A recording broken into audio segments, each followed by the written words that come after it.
자, 6월 17일 날 시험이 있습니다. 2023년 6월 17일 15번. 금융자산 분류에 대한 설명이다. 가장 올바르지 않은 것을 물었습니다. 자, 일반적인 지분증권은 단기 손익, 공정가치 측정 금융자산으로 분류한다. 여러분, 우리 지분상품을 처리하는 계절 과목이 세 가지가 있어요. 단기 매매 증권, 그 다음에 또 뭐 있지? 매도 가능 증권, 그 다음에 지분법 적용 투자 주식까지, 이렇게 세 가지가 있습니다. 근데 일반적인 거라고 그랬잖아요. 지분법 적용 투자 주식은 말 그대로 지배가 목적인 거란 말이야. 일반적인 투자 목적인 둘 중에 하나죠. 단기 매매 증권, 매도 가능 증권, 둘 다 공정가치로 측정을 한단 말이에요. 그래서 단기 손익, 공정가치 측정 금융자산으로 분류를 합니다. 단기 매매 증권으로 많이 분류를 해서 단기 매매 목적이 아닌 지분 상품은 기타 포괄 손익, 공정가치 측정 금융자산으로 지정을 할 수가 있고요. 원리금 수취 목적의 채무 상품은 원리금 수취 목적의 채무 상품은 뭐지? 사채죠. 사채인데 중도에 팔을 목적이 아니라 원리금 수취 목적이에요. 원금과 이자를 받는 목적이죠, 그렇죠? 원금과 이자를 받는 목적은 삼각형가 측정 금융자산으로 분류하는 거 맞습니다. 여러분 단기 매매 증권, 매도 가능 증권 중도 처분이 목적이잖아, 그렇지? 근데 삼각형가 측정 금융자산은 원금과 이자를 수취하는 게 목적이란 말이에요. 만기까지 가져가는 거니까. 매매 목적의 파산 상품은 기타 포괄 손익 공정가치 측정 금융자산으로 분류한다. 4번이 틀렸습니다. 매매 목적은 단기 손익, 공정가치 측정 금융자산으로 분류를 해주는 거예요. 올바르지 않은 것은 4번. 16번. 자, 주식 1000주를 취득했습니다. 기타 포괄 손익, 공정가치 측정 금융자산으로 분류했다. 매도하는 직권이라는 얘기죠. 1000주를 공정가치로 처분할 경우 밑줄 쳐보세요. 맨 끝에 처분 손익을 계산하면 얼마인가? 계산할 필요 없다고 했죠.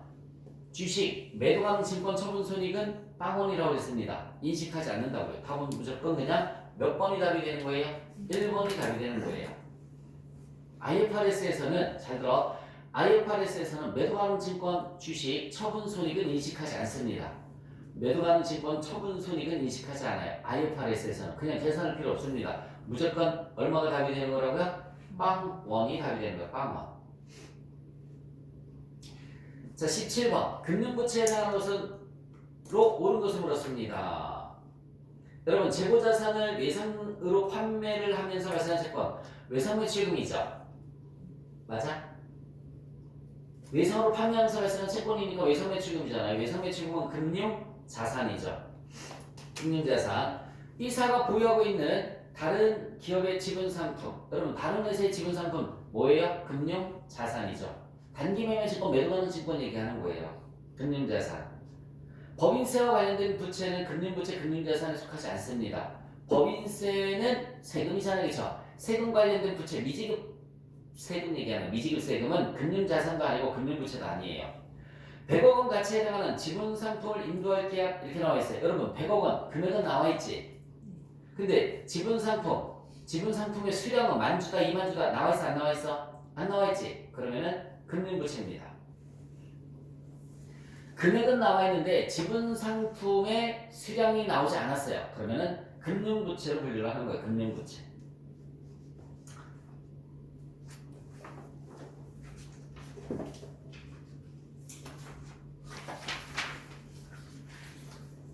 그래서 전 회차 18번에서 있었어요. 인근 100억 원의 사채에 대한 금액 나와 있고 만주의 주식 이렇게 주식의 수량도 나와 있고 이럴 때는 지분 상품으로 분류하지만 주식의 수량이 나오지 않으면 다 금융부채로 분류를 하는 겁니다. 금융부채. 그래서 답은 3번이에요. 1번, 2번은 금융자산, 3번은 금융부채, 4번은 이도저도 아니라고 했죠?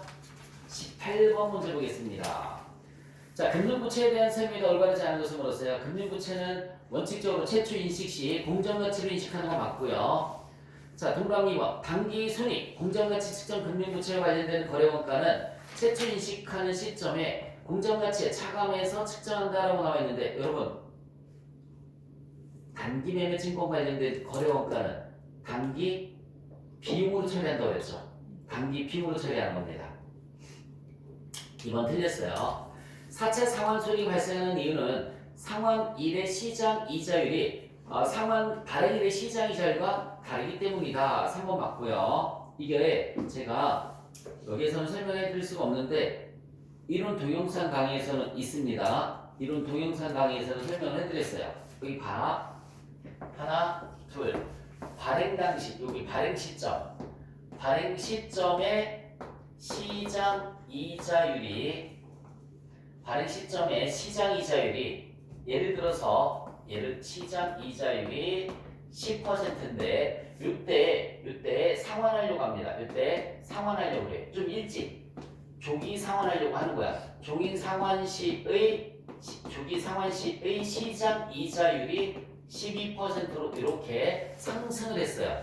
시장 이자율이 상승을 하면 뭐가 발생을 하냐면 사채 상환 이익이 발생을 합니다. 사채 상환 이익이 발생을 해요. 이거는 현재 가치로 계산해서 하는 거 다 그 동영상 강의, 이론 강의 들으면 거기 다 설명이 되어 있습니다. 만약에 이때 시장이자율이 10%인데 상환시 시장이자율이 8%로 떨어졌다. 8%로 떨어지면은 사채 상환 손실이 발생을 합니다. 이것도 시험 문제 나오니까 이거 꼭 기억을 해주시면 되는데, 어떻게 기억을 해주시면 되냐면 시장이자율이 어떻게 됐어요? 상승했죠. 그러면 이익이 발생한다. 시장이자율이 하락하면 뭐가 발생한다고요? 손실이 발생한다. 이렇게 그냥 단순하게 외워주시면 돼요.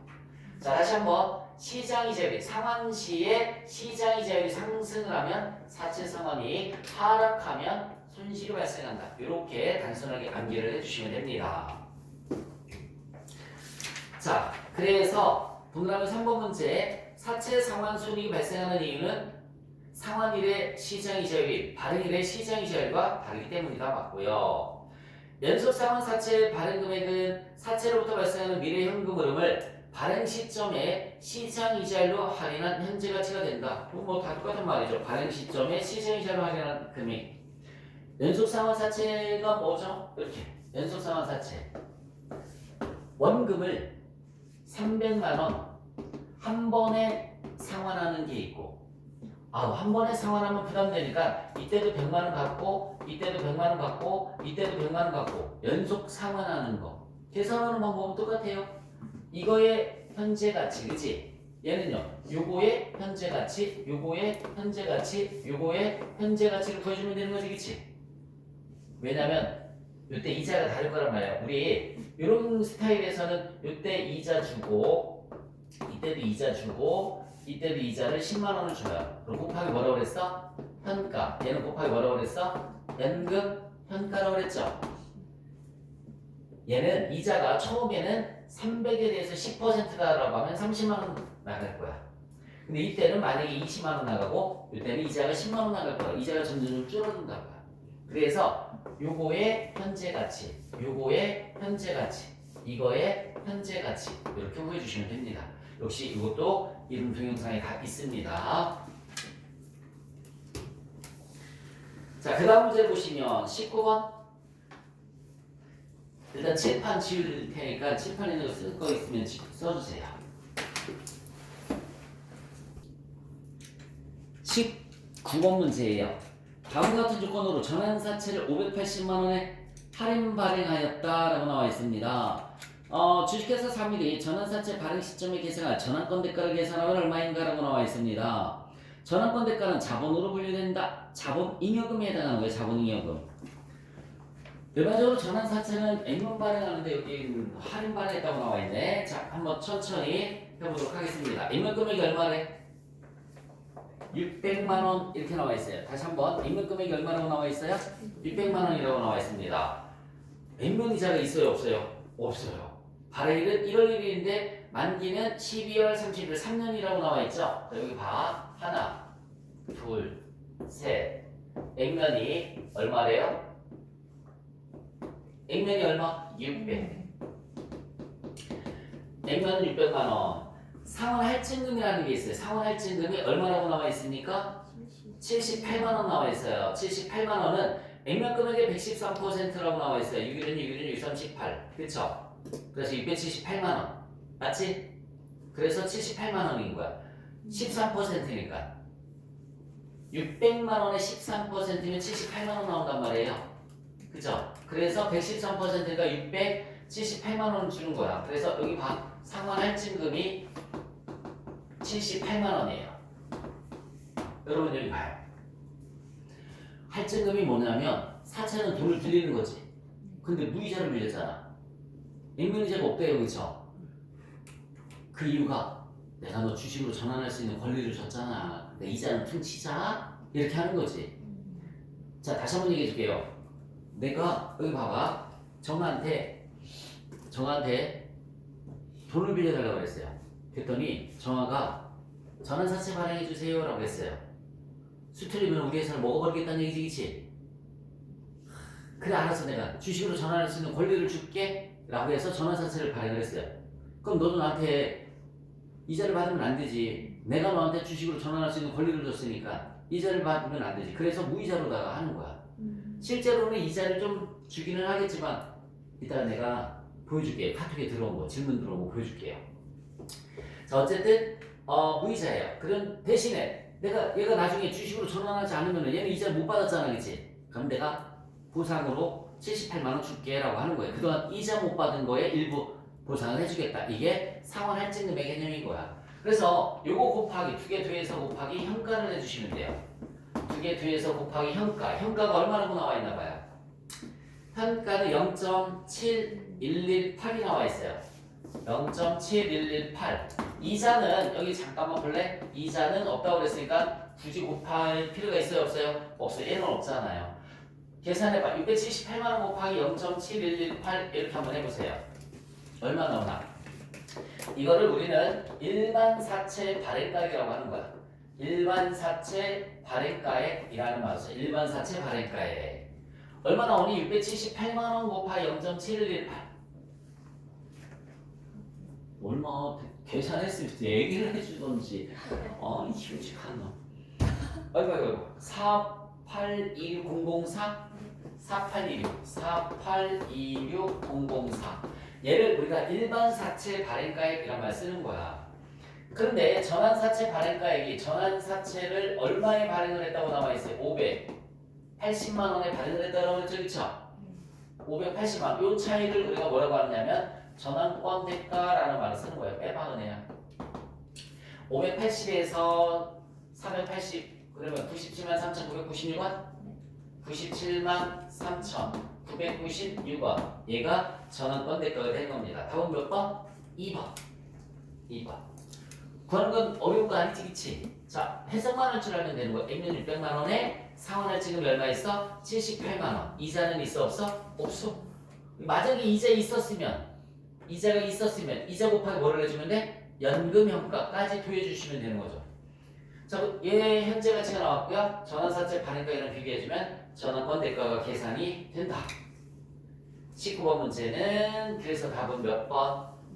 2번이 답이 되는 겁니다.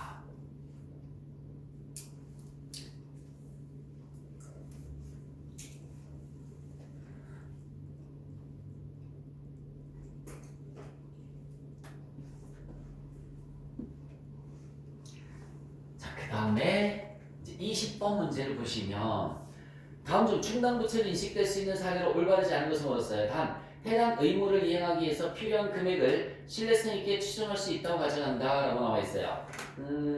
충당부채로 인식할 수 있는 사례.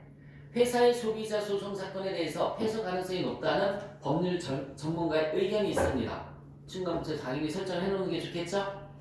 회사의 특정 사업 부문의 미래 영업손실이 예상되는 경우, 여러분 미래 영업손실은 충당부채로 인식하지 않습니다. 미래 예상 영업손실은 예상되는 영업손실은 충당부채 인식 조건이 아니에요. 그래서 답은 2번. 충당부채로 설정할 수가 없는 거야. 제품에 대해서 만족하지 못하는 고객에게 법적 의무는 없는데 환불해주는 정책을 펴고 있으며 고객에게 이 사실이 널리 알려져 있습니다. 이걸 의제 의무라는 말을 써요. 의제하다. 의무를 의제하다, 간주하다. 의제 의무에 대해서도 충당부채 설정을 해줘야 됩니다. 법적 의무는 없어. 근데 일반적으로 사람들이 다 그렇게 알고 있어. 이걸 충당부채로 설정을 해줘야 된다는 얘기고요. 회사가 손실 부담 계약을 체결하고 있는 경우 당연히 손실에 대해서 회사가 부담을 지기로 한 계약이니까 충당부채를 설정을 해주셔야 됩니다. 이번에 미래 예상 영업 손실은 충당부채 설정 대상이 아니다. 21번. 다음 중 자본 회계 처리에 대한 설명이 다 올바르지 않은 것을 물었어요. 주식회사 자본이 증가하는 경우, 주식회사의 자본이 증가하는 경우에는 신주 발행가액 중 액면금액에 상당하는 금액은 자본금 계정으로 대기하고 신주 발행비 차감 후에 신주 발행 금액과 액면 금액의 차액을 주식 발행 주관 계정 대면에 계산한다. 맞습니다. 우리 그냥 여러분들 자본금 항상 무슨 금액? 액면 금액. 자본금 항상 무슨 금액? 액면 금액. 그래서 그 대면에 자본금이 가면 되고요. 분계를 보여드리면 대면에 자본금이 만약에 100만 원이야. 대변의 자본금이 100만 원이야. 차변에 보통 예금은 150만 원에 발행을 했어. 그럼 차변에 보통 예금이 얼마야? 150 아니지. 주식 발행비 빼야지, 그치? 주식 발행비는 어떻게 줘야 된다고요? 빼야 된다고요. 주식 발행비가 뭐냐면 증권 인쇄비도 들어갈 테고요. 법원에 등기도 해야 되니까 등기료도 들어갈 테고 여러 가지 비용이 있단 말이에요. 그래서 150만 원에서 그 신주 발행비 10만 원 뺐더니 140만 원이더라. 그 나머지 40만 원만큼만 몰다 처리해 주시면 되는 거예요. 주식 발행, 초과금 이렇게 분계를 해주면 되는 그 내용이에요. 자, 동방 2번. 회사가 자기 주식을 처분하는 경우로서 자기 주식의 처분가액이 취득 원가보다 클 경우에는 자기 주식 처분이 대변에 계산하고까지 맞죠, 그쵸? 취득 원가보다 처분가액이 커요. 그럼 자기 주식 처분이익이죠. 근데 기타 포괄 손익이 아니라 뭘로 인식하는 거지? 자기 주식 처분이익은 자본 잉여금으로 인식하죠. 자본 잉여금으로 인식한다. 올바르지 않은 것은 2번입니다. 여러분, 자기 주식 처분이익은 뭐라고요? 자본 잉여금. 자기 주식 처분 손실은 뭐라고요? 자본 조정에 속하는 거예요. 자본 조정. 동그라미 3번. 이익준비금은 상법 규정에 의해서 주식회사가 강제적으로 기업 내부에 유보해야 되는 법정 적립금을 말한다. 맞아요. 이익준비금은 무조건은 아니고요. 현금 배당금의 10% 이상을 자본금의 2분의 1에 달할 때까지 매 결산 시 적립해야 되는 거 맞습니다. 동그라미 3번 맞는 내용이에요. 쭉 읽어볼게. 상법 규정에 의해서 주식회사가 강제적으로 기업 내부에 유보해야 하는 적립금을 말한다. 즉 주식회사는 그 자본, 법정 자본금의 2분의 1에 달할 때까지 매 결산 시 금전에 의한 이익 배당액의 몇 분이면 10분의 1 이상을 이익준비금으로 적립해야 된다. 유상감자란 주식을 유상으로 취득해서 소각하는 것을 말하며 돈 주고 주식을 사다가 없애버리는 걸 유상감자란 말 쓰는 거예요. 주식 취득으로 인해서 순자산이 감소되므로 실질적 감자이다. 감자의 뜻이 뭐라고 했죠? 자본금을 감소시키는 걸 감자라고 하는 거죠. 무상감자는 현금의 유출도 없고 감자 전후의 자본 총계도 동일하다. 그래서 감자 후에 자본 총계가 감소하는 유상감자와는 다르다.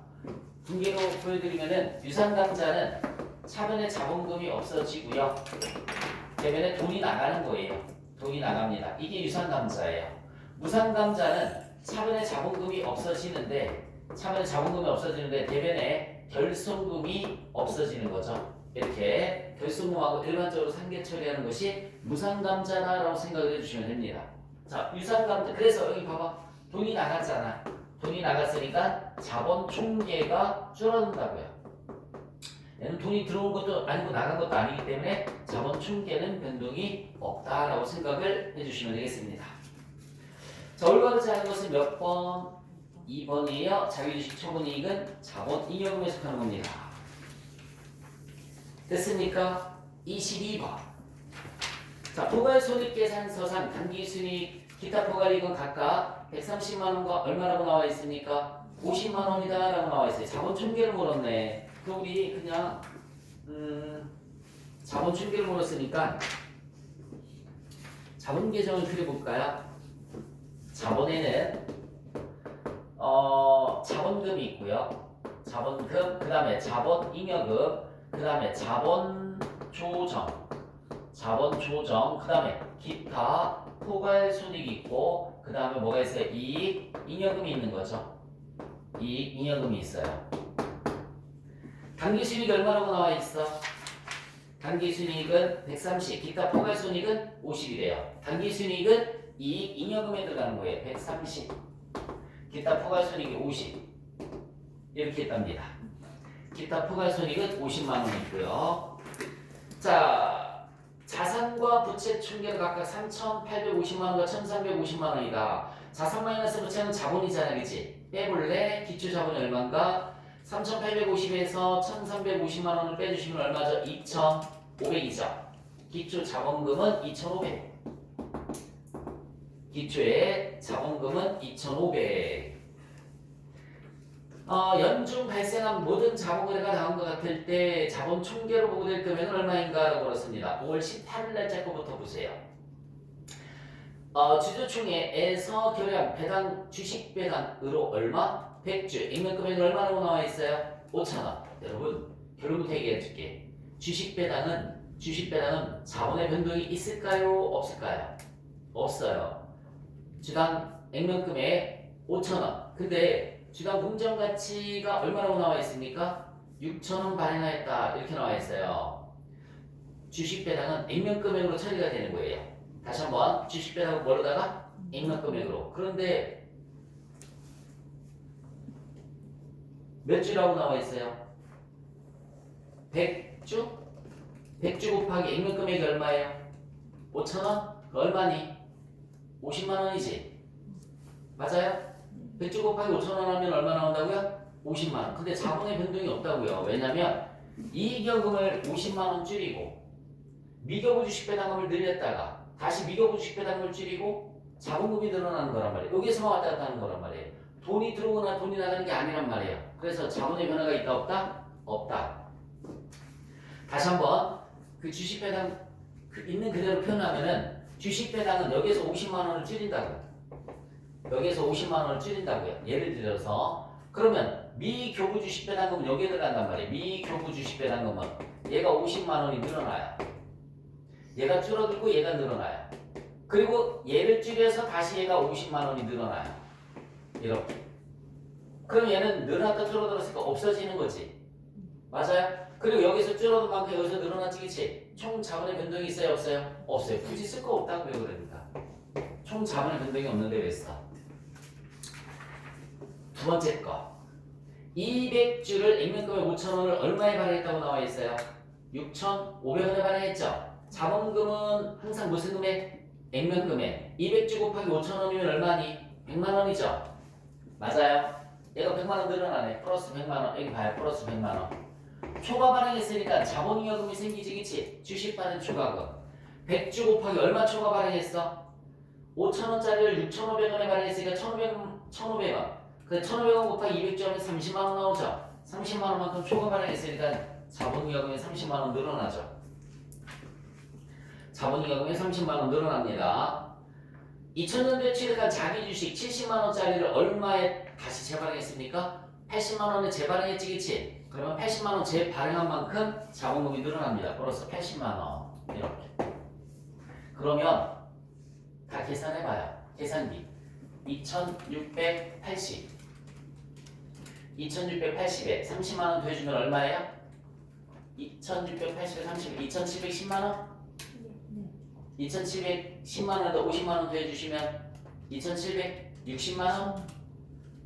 2760만 원에다가 130만 원 더해주시면 2890만 원? 4번이 답이 되는 거죠. 2890만 원. 4번입니다.